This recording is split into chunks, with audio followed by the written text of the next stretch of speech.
Hello, my name is Timothy Sprague, and I will be talking to you about what is database scalability. Well, scalability in and of itself is the ability to make something larger without losing its integrity. Database scalability is not any different. There are different aspects to database scalability, though. There's the physical side and the performance side. On the physical side of the house, we're looking at the actual size of the database as well as what the database is stored on. This takes into account the network attached storages, storage area networks, the physical connections that tie them together, as well as the computers and servers used to process all of the information on the database or in the database. There are two options when scaling a database physically. You have a horizontal growth, which is growing across multiple systems, and a vertical growth, which is upgrading your current system.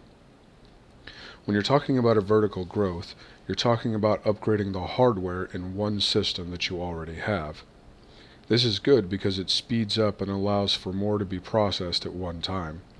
The downside of this, however, is it requires your system to come down to get the upgrade or for any maintenance that's required. When you're talking about horizontal growth, you're talking about gaining more systems to spread your database across. This allows for the systems to pick up slack whenever one system goes down, whether it's for an upgrade, a crash, maintenance, any of these types of things. The downside is that when you're buying this many systems, you generally have less power and processing speed per system. That being said, there is a reason for both, and they vary depending on the company and the time of their need.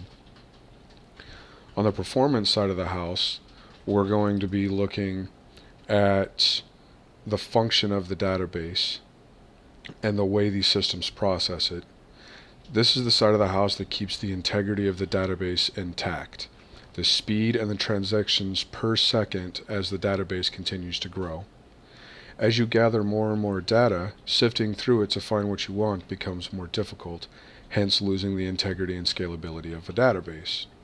With the database being shifted to multiple systems, we can then dedicate each system to handle its own set of instructions. This allows the downtime to be reduced since there are more systems breaking up the process.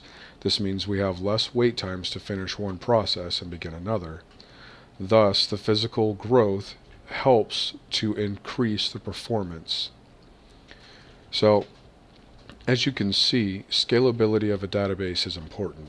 This means that whenever you're designing a database, you need to think out in advance and plan it accordingly, knowing what it's going to be used for, how large you predict it to be, assuming there is an end, and even how many people will be utilizing it and just how frequently they will use it.